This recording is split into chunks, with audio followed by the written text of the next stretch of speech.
जाए माँ कोई कोई नहाए। राम कथा गंगा सुगम बही जाए माँ कोई कोई नहाए। राम कथा गंगा सुगम बही जाए माँ कोई कोई नहाए। राम कथा गंगा सुगम बही जाए माँ कोई कोई नहाए। राम कथा गंगा सुगम बही जाए माँ कोई कोई नहाए।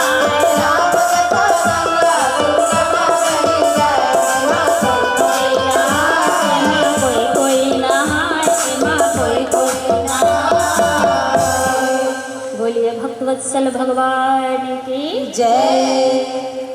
राम कथा क्या है? गंगा है, और इसमें सब कोई नहीं नहा सकते, है ना। और भी तो लोग हैं, सब नहीं आए। क्यों? क्योंकि भगवान की कृपा जिस पर होती है वही भगवान की कथा में पहुंच पाते हैं। ये मत सोचिए कि हमने आया है, हम आए हैं कथा में। आप नहीं आए हैं, आपको भगवान ने बुलाया है, इसलिए आप आए हैं। आप अपने से नहीं आए हैं, आपको भगवान की कृपा हुई, कथा सुनने का इच्छा हुआ, पूजा करने का इच्छा हुआ, तो आप आए। हर कोई कथा में डुबकी नहीं लगा सकते। इस कथा रूपी गंगा में जो नदी में जो पानी बहती है ना, वो भी गंगा है, लेकिन वहाँ पर डुबकी लगाने के लिए, उस गंगा में डुबकी लगाने के लिए आपको वहाँ तक जाना पड़ेगा। और इस कथा में डुबकी लगाने के लिए कहीं नहीं जाना है। ये कथा रूपी गंगा घर घर, समाज समाज, परिवार परिवार में पहुँच जाती है अपने आप। और एक बात, उस गंगा में डुबकी लगाने से व्यक्ति मर जाता है। जिनको तैरने नहीं आता है वो मर जाएगा ना। उस गंगा में डुबकी लगाएंगे तो जिनको तैरने नहीं आएगा तो मर ही जाएगा ना। उस गंगा में डुबकी लगाने से व्यक्ति मर जाता है, और इस गंगा में डुबकी लगाने से व्यक्ति तर जाता है। इसलिए जितना चाहे डुबकी लगा लो, 9 दिनों तक खूब स्नान करना है कथा रूपी गंगा में। और एक बताएं, ये जीवन की गाड़ी जो है ना, बड़ी तेज चलती है। एक बात कहें, हम लोग सब कोई नहीं, कोई कोई लोग गाड़ी चलाते हैं। पुरुष लोग सभी कोई चलाते हैं, बहनें सब नहीं चलाते। कम से कम 4 चक्का नहीं तो 2 चक्का चलाते ही हैं।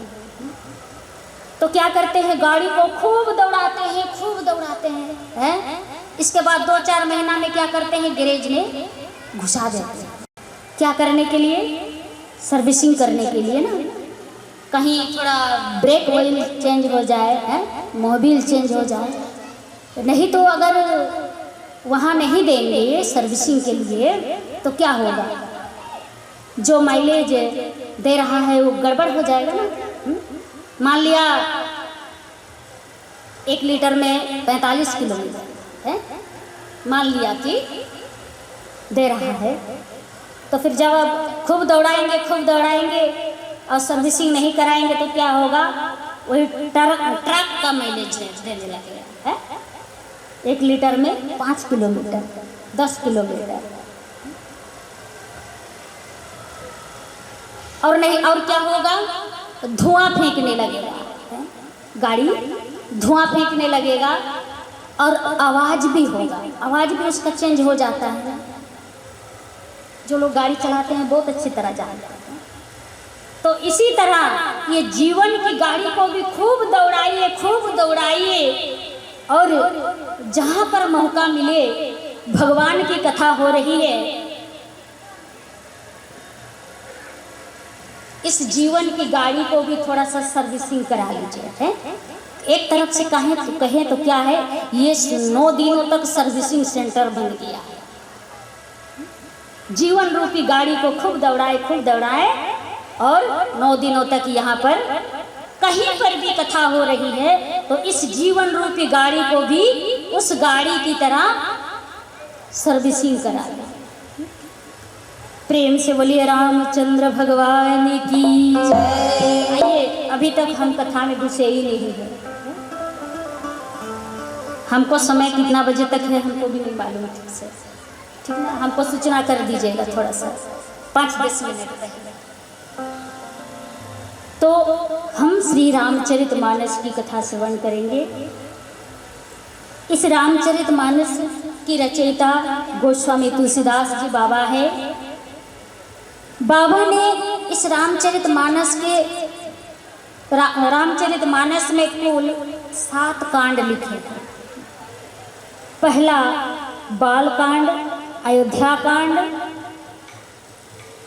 और आरण्य कांड, किष्किंधा कांड, 5वां सुंदर कांड, लंका कांड और 7वां क्या है? उत्तर कांड। उत्तर में ऐसा कोई भी समस्या हो, हर समस्या का हाल उत्तर कांड में है। कैसे कि भाई भाई के साथ कैसे प्रेम करना चाहिए, बेटे को पिता के साथ कैसे प्रेम करना चाहिए, भाई बहन में कैसे प्रेम से रहना चाहिए, सास बहू में कैसे प्रेम से रहना चाहिए है? ये हर समस्या का हाल उत्तर कांड में है। इसीलिए बाबा ने इस कांड का नाम रखा क्या? उत्तर कांड। और इसे 7 कांड ही, अच्छा 7 कांड ही क्यों लिखे? देखिए, मानस, ये जो गीता प्रेस वाली मानस है ना, इसमें 7 कांड है। और एक मानस आती है उसमें 8 कांड है, जिसमें लवकुश प्रसंग है। लवकुश प्रसंग वाली मानस भी है। अभी तक मेरा तो दर्शन नहीं हुआ है उस मानस से, भेंट मुलाकात नहीं हुआ है, ठीक ना? अभी तक हम 7 कांड की मानस ही पढ़ रहे हैं। तो इस 7 कांड ही क्यों लिखे बाबा? तो बाबा का कहने का मतलब है, दिन कितने हैं? दिन कितने हैं?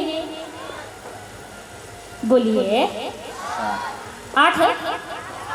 7 है ना? तो बाबा का कहने का मतलब ये हुआ कि 7 कांड इसलिए लिखे हैं कि 7 कांड 7 दिन में कोई भी दिन इस रामचरितमानस को पढ़ने के लिए शुभ है। शनिवार को पढ़िए, रविवार को पढ़िए, सोमवार को पढ़िए, मंगल को पढ़िए, बुध को पढ़िए, कोई भी दिन मानस रामचरितमानस को पढ़ने के लिए हर क्षण शुभ ही शुभ है। इसलिए 7 दिन है, इसलिए बाबा ने इस रामचरितमानस का 7 कांड लिखे हैं। और सबसे पहले 7 श्लोक लिखे। सबसे पहले क्या लिखे? 7 श्लोक लिखे।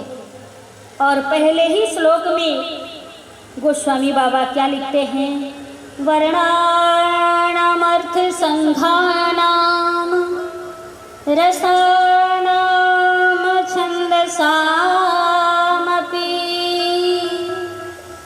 मंगलानाम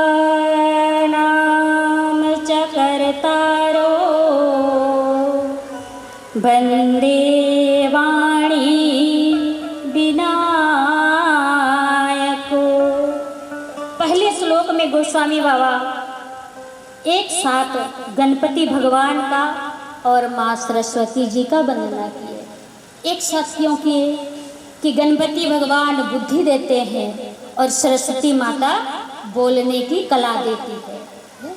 एक साथ इसलिए प्रार्थना किए, इसलिए वंदना किए कि बहुत बुद्धि हो जाए, ठीक ना? बहुत बुद्धि है आपके पास और बोलने की कला ना हो तो ना बोलने वाली बात भी मुंह से निकल जाए।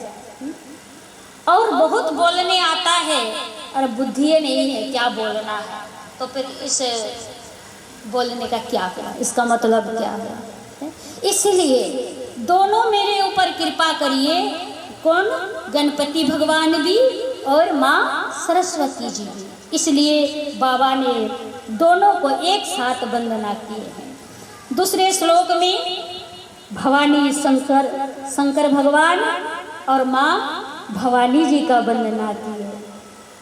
इसलिए कि शंकर भगवान जो है क्या है, विश्वास है, और माँ भवानी जी क्या है, श्रद्धा है। जब तक श्रद्धा और विश्वास का मिलन नहीं होता तब तक राम रूपी कथा नहीं होती। बताएं आपको, मानस का सबसे पहला प्रसंग क्या है, शिव चरित्र है। कल हम लोग श्रवण करेंगे। 2 साल पहले की बात है, मैं आपको बताऊं। 2 साल पहले मैं एक जगह गई थी, नाम नहीं बोलूँगी, ठीक ना, लाइव आ रहा है। तो वहाँ के व्यक्ति ने हमसे पूछा फोन में कि 3 दिवसीय की कथा थी। तो वहाँ के व्यक्ति ने पूछा कि आप 3 दिन में कौन कौन सी कथा करोगे। तो हमने कहा कि प्रथम दिन तो मैं शिव विवाह करूँगी, माँ पार्वती जी का और शंकर भगवान का विवाह की कथा गाऊंगी। तो उन्होंने कहा रामचरित, ये तो रामायण में भगवान शंकर और पार्वती जी किधर से आ गए। उन्होंने प्रश्न किया, हमसे क्वेश्चन किया कि रामचरितमानस में शंकर भगवान और पार्वती जी। तो हमने कहा बाबा, रामायण का पहला प्रसंग शिव विवाह ही है।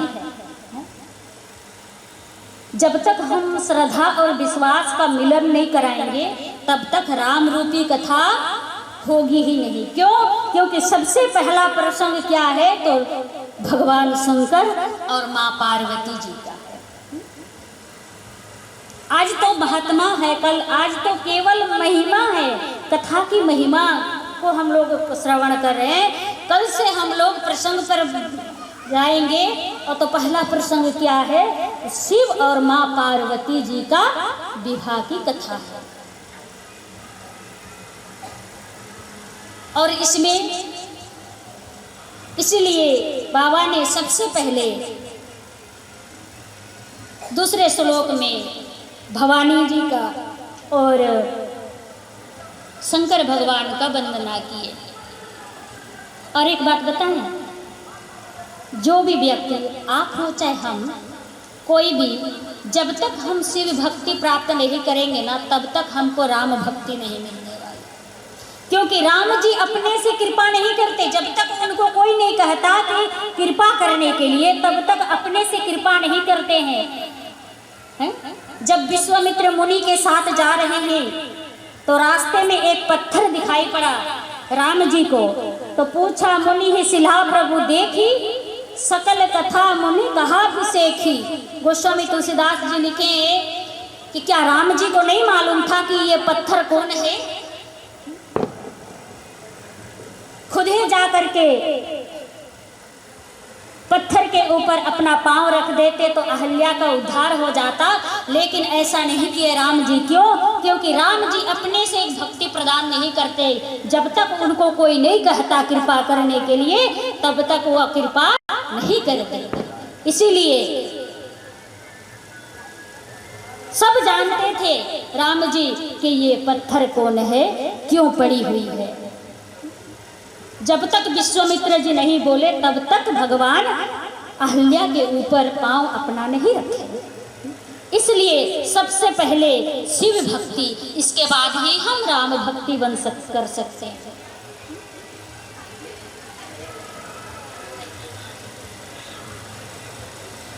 और कोई भी, आप हो चाहे हम, सबसे पहले शिव भक्ति करना पड़ेगा। इसके बाद ही हम राम जी का भक्ति कर सकते हैं। इसके बाद तीसरे श्लोक में गोस्वामी बाबा लिखते हैं कि शंकर भगवान के जगत गुरु स्वरूप को प्रणाम करते हैं। चौथे श्लोक में आदि कवि श्री वाल्मीकि जी और श्री हनुमान जी की वंदना किए। 5वें श्लोक में माँ जानकी जी को वंदना किए। 6वें श्लोक में राघव जी को वंदना किए, मेरे राघव जी यानी मेरे राम जी को वंदना किए। और 7वें में अपनी बात कहते हुए कहते हैं गोस्वामी तुलसीदास जी, क्या कहते हैं, नाना पुराण निगमागम सम्मतम यद रामायणे निगदितं क्वचिदन्यतोऽपि स्वान्त सुखाय तुलसी रघुनाथ गाथा भाषा निबन्धमति मंजुलमात नोती। गोस्वामी तुलसीदास जी कहते हैं कि नाना पुराण मतलब अनेक पुराण, बहुत सारे पुराण। तो कितने पुराण? 18 पुराण, 4 वेद और 4 उपवेद। 18 पुराण, 18 उपपुराण, 4 वेद, 4 उपवेद, 6 शास्त्र। इनके बाद धरती पर जितने भी रामायण हैं, धरती पर जितने भी रामायण हैं, यानी कितने रामायण हैं? तो बाबा कहते हैं कि रामायण 7 कोटि अपार। रामायण 7 कोटि अपार मतलब 100 करोड़ से भी ऊपर रामायण है। सभी रामायण के यानी सभी ग्रंथ के सार को निकाल करके मैंने इस रामचरितमानस का वर्णन किया है। गोस्वामी तुलसीदास जी कह रहे हैं 100 करोड़ से भी ऊपर रामायण है।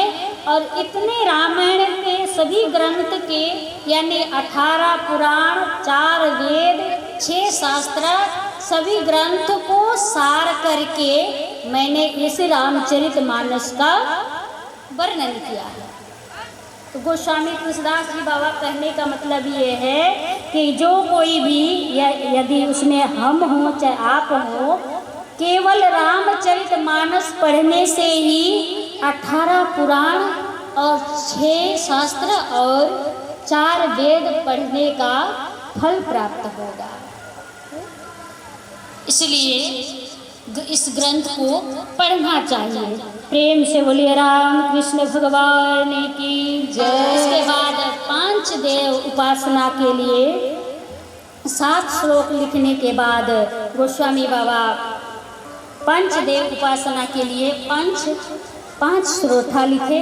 इसके बाद मानस की पहली चौपाई आइए हम गाते हैं। वंदो गुरु पद पदुम पराग,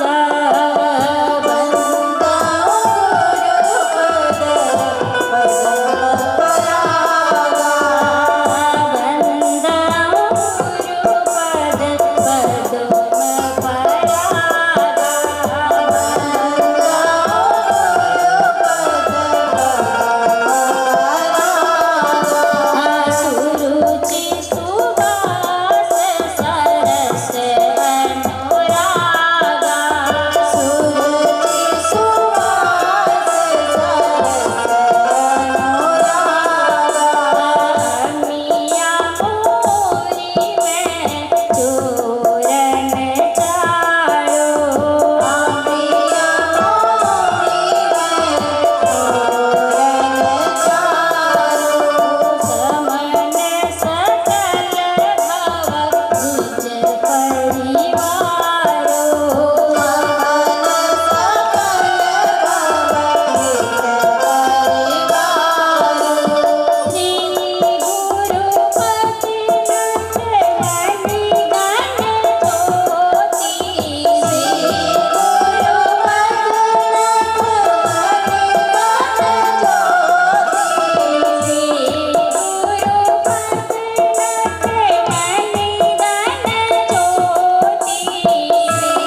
कि सबसे पहले क्या कहते हैं चौपाई में, तो गुरुजी के चरण रज की वंदना करते हैं। गुरुजी के चरण की वंदना तो हम सुने हैं, पर गोस्वामी बाबा कहते हैं कि जो भी गुरुजी के चरण रज की वंदना करते हैं, जो कोई भी, आप हो चाहे हम, कोई भी व्यक्ति यदि गुरु के चरण के रज के सेवन करने से क्या होता है, सुरुचि मतलब सुंदर चाह, तो उसके जीवन में उनके चाह को बदल देता है। रुचि मतलब चाह और सुरुचि मतलब सुंदर चाह, तो उसके जीवन में सुंदर चाह आ जाता है, सुंदर चाह हो जाता है। गोस्वामी बाबा कहते हैं कि जो कोई भी गुरुजी के चरण रज की जो भी सेवन करते हैं, तो उनके जीवन में सुरुचि यानी सुंदर चाह हो जाता है, और जीवन में क्या होता है, सरलता आ जाता है, और सेवा करने से जीवन सुगंधित हो जाता है, ऐसा बाबा कहते हैं। तो देखिए, सेवन करना मतलब क्या, श्रेष्ठ का आज्ञा का पालन करना ही श्रेष्ठ की पूजा है। ऐसा नहीं कि जैसे माँ पार्वती के विवाह होने के बाद मैना रानी ने उपदेश दी है कि करेहु सदा शंकर पद पूजा।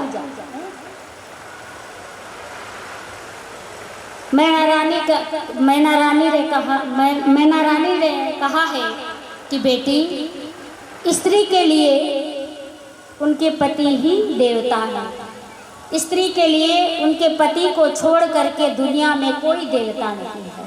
तो इसका मतलब ये नहीं कि सुबह उठने के बाद स्नान करके और फूल अक्षत ले करके अगरबत्ती धूप दिया दिखा करके पति को पूजा करना चाहिए, ऐसा नहीं है।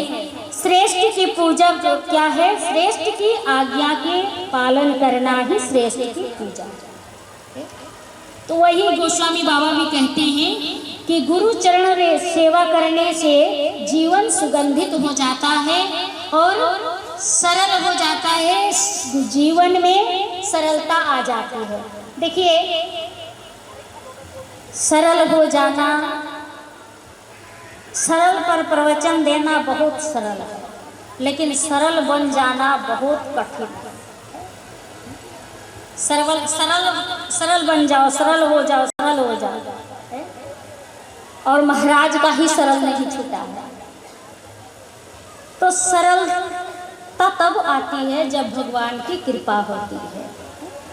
इसीलिए गोस्वामी तुलसीदास जी ने जब माता सबरी को 9 प्रकार की भक्ति बताए भगवान, तो इस सरल शब्द को 9वें स्थान पर रखा है। सरल हो जाना क्या है, सरल जो है ये 9वीं भक्ति है, और ये 9 नंबर में आती है ये भक्ति। सरल इतना जल्दी नहीं होता है। कथावाचक बनना, डॉक्टर बनना, नौकरी करना, व्यापार बन जाना है, सब दुनिया में सब कुछ बनना बहुत आसान है, लेकिन सरल बन जाना बहुत कठिन है। इसलिए भगवान गोस्वामी तुलसीदास बाबा ने भी इस सरल रूपी भक्ति को 9वें स्थान पर रखा है। प्रेम से बोलिए रामचंद्र भगवान की जय। और इतना ही नहीं, सरल हो जाता है, जीवन सुगंधित हो जाता है। कब? जब गुरु चरण रज की सेवा करने से, गुरु चरण की सेवा करने से। ऐसा नहीं, एक उदाहरण मैं आपको बताऊं कि एक गुरुजी थे, बारिश हो रही थी बाहर। गुरुजी ने कहा अपने चेले से कि चेला जाओ बाहर गाय बंधी हुई है, आप उसे खोल दो, यानी आप बंधन से मुक्त कर दो तो वो घर आ जाएगी। गाय भीग रही है। किसने कहा? गुरुजी ने चेला से कहा। तो चेला ने कहा कि क्या बात करते हैं गुरुजी, हम कैसे मुक्त करते हैं बंधन से? बंधन से मुक्त करना तो आप जैसे महात्माओं का काम है, हम कहाँ से मुक्त कर सकते हैं? गुरुजी समझ गए हमने गुरु नहीं चेला नहीं गुरु बनाया है। एक गुरुजी ऐसे ही अपने चेले से कहा कि चेला पानी ला दो, थोड़ा हम स्नान करेंगे। हाँ, पानी ला दो ना तो हम स्नान करेंगे। तो आलसी टाइप के चेला था। चेला कहा गुरुजी कुएं से लाएंगे कि नलकूप से लाएंगे? तो गुरुजी ने कहा अरे भाई कहीं से भी लाओ, पानी तो पानी होता है।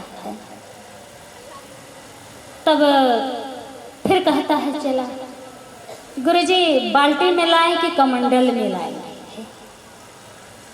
तो गुरुजी क्रोध में आ गए, बोले मत जाओ तुम, अब तक तो जितना बहस किया तुम, हम खुद ही जाते तो स्नान करके आ जाते। ऐसे भी चेले होते हैं। तो गुरुजी समझ गए कि हम चेला गुरु बना लिए हैं, अब क्या कहें गुरुजी। तो देखिए गुरु को तो हम मानते हैं लेकिन गुरु की नहीं मानते। गुरु को माने या ना माने, गुरुजी को तो हम मानते हैं, गुरुजी की नहीं मानते। जिस दिन हम गुरुजी की मानना प्रारंभ कर देंगे उस दिन हमारा उद्धार हो जाएगा, उसी दिन हमारे जीवन में सरलता आ जाएगी। गुरुजी की यानी गुरु चरण रज का सेवन करने का मतलब ये हुआ कि गुरु जी के मुख से जो वाक्य निकलेगा, जो शब्द निकलेगा, उस वाक्य को सिरोधार मान करके उस उनके आज्ञा का पालन करना ही गुरु चरण रज की सेवा है।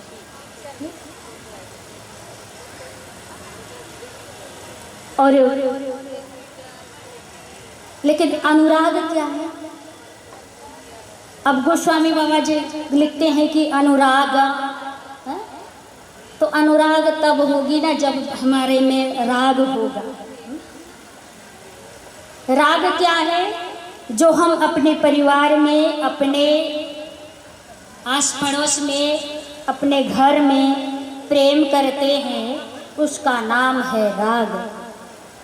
और परिवार में, अपने समाज में, अपने घर में प्रेम करते करते जब भजन में लग जाता है तो उस प्रेम का नाम है अनुराग। प्रेम के प्रभाव से, भजन के प्रभाव से जब भगवान के सगुण रूप में प्रेम हो जाता है तो उस प्रेम का नाम है अनुराग। और भगवान के सगुण रूप में प्रेम करते करते भजन के प्रताप से, भजन के प्रभाव से जब भगवान के निराकार रूप में प्रवेश कर जाता है तो उस प्रेम का नाम है वैराग। पहले राग, अनुराग और वैराग। तो भगवान कैसे मिलते हैं? तो गरुड़ जी से शंकर भगवान कहते हैं अरे मिलहि न रघुपति बिनु अनुरागा। भगवान ना राग से मिलते हैं ना वैराग से मिलते हैं, भगवान तो अनुराग से मिलते हैं। प्रेम से बोलिए रामचंद्र भगवान की जय। तो भगवान को पाने के लिए क्या करना पड़ेगा?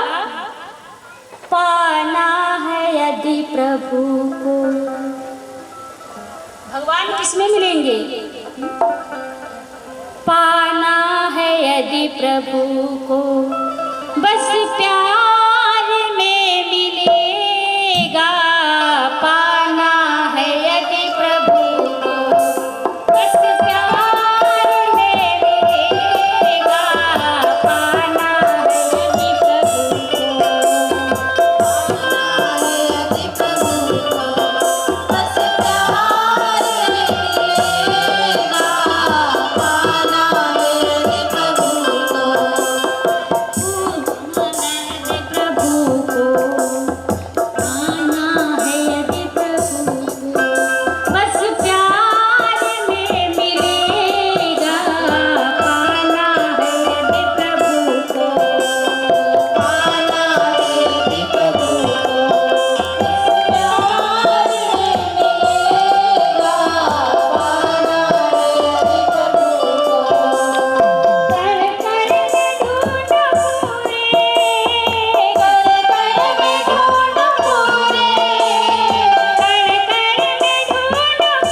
हो गया है, तो तब लेट से भी शुरू हुई थी ना, तो इसलिए हम ज़्यादा समय ले लिया आज आप लोग का, ठीक ना। तो आइए हम अपनी वाणी को यहीं पर विराम देंगे एक छोटा सा संकीर्तन के साथ। प्रेम से बोले रामचंद्र भगवान की जय।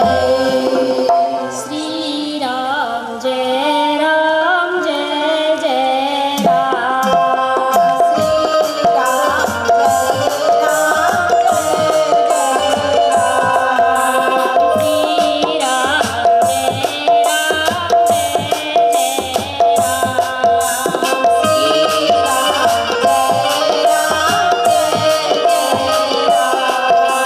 श्री राम जय राम जय जय राम। श्री राम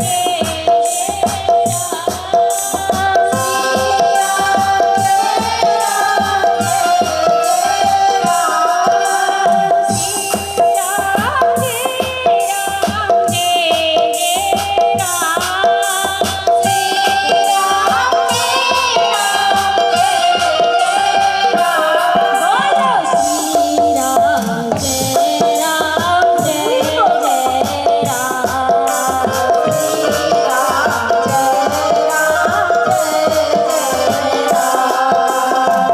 श्री राम जय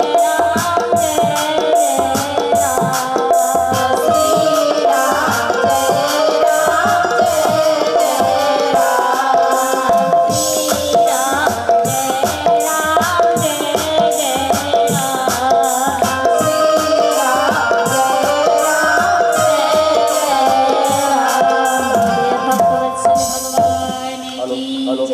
रामचरितमानस भगवान की श्री सद्गुरुदेव भगवान की जय। एक विनती है कि हमको कहा गया था कि कौन प्रसंग पर कथा होगी, तो आप थोड़ा सा बता दिया करिएगा। कही थी किधर गई हमारी गौरी दीदी ने। यहाँ पर तो सभी कोई गौरीए हैं, हम नामकरण कर दिए पंडित जी यहाँ के बहनों को गौरी, क्योंकि हम पहली बार सुने हैं ऐसा कि सब जो हैं अपने अपने देवता लोग को सब महादेव कह के पुकारते हैं, तो हमको बहुत अच्छा लगा। तो यहाँ पर जितने भी माताएं हैं सबको हमने नामकरण कर दिया अपने तरफ से कि गौरी दीदी। हम नाम के बाद हम उनका नाम गौरी जोड़ लिए हैं। और एक बात बताएं कि हमारे गुरुजी ने भी हमारा नाम जो है गौरी ही रखा है, तो इसलिए हम आप लोग का नाम भी गौरी कर दिए हैं। तो गौरी दीदी ने कहा था कि कौन से प्रसंग पर कथा होगी, थोड़ा आप प्रतिदिन बता दिया करिएगा। तो कल की कथा जो है भोले बाबा के बारात जाएंगे और माँ पार्वती जी के साथ उनका विवाह कराएंगे। विवाह की कथा है भोले बाबा का और माँ पार्वती जी का। तो हाथ उठाएंगे कौन कौन बारात जाएंगे भोले बाबा के। अच्छा, तो कुछ लोग हाथ नहीं उठाए, मुझे लगता है वो लोग कन्या पक्ष में है पार्वती जी के, है ना। कोई बात नहीं, बोलिए भक्तवत्सल भगवान की जय। हाँ, आरती के लिए दिनेश तहलियानी जी हमारे शिव कल्याण केंद्र के अध्यक्ष आरती के लिए जी आ जाएं, और सुनील गोयल जी वह भी आरती के लिए पधारें। राजा राम प्रभु आरती उतारो। हे राजा राम प्रभु आरती उतारो। आरती उतारो प्रभु तन मन वारो। आरती उतारो प्रभु तन मन वारो। हे राजा राम तेरी आरती उतारो।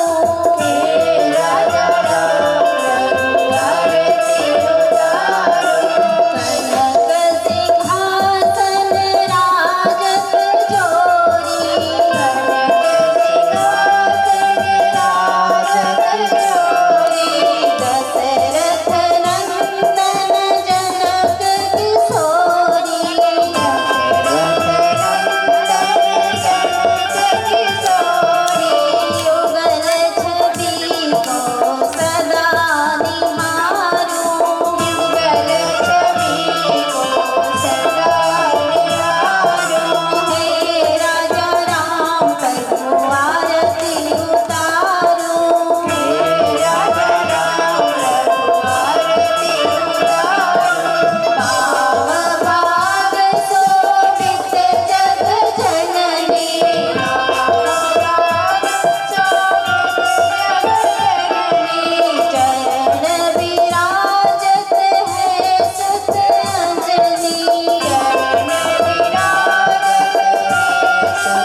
सुख संपद पाता।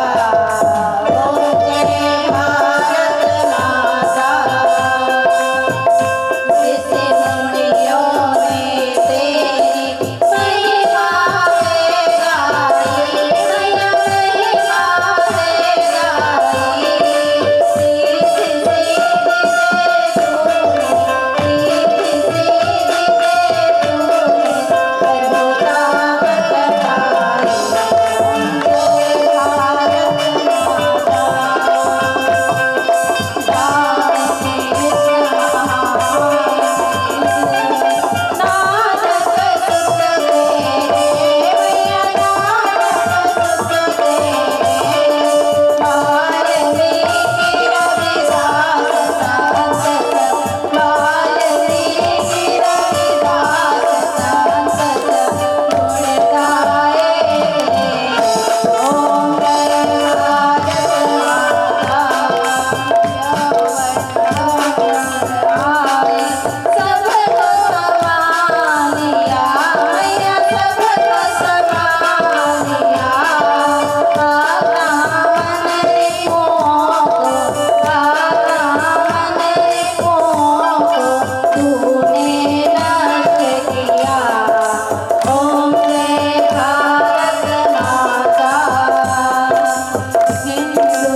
कर्पूरगौरं करुणावतारं संसारसारं भुजगेन्द्रहारं सदा वसन्तं हृदयारविन्दे भवं भवानि सहितं नमामि। मङ्गलं भगवान् विष्णु मङ्गलं गरुडध्वजा मङ्गलं पुण्डरीकाक्ष मङ्गलायतनो हरि।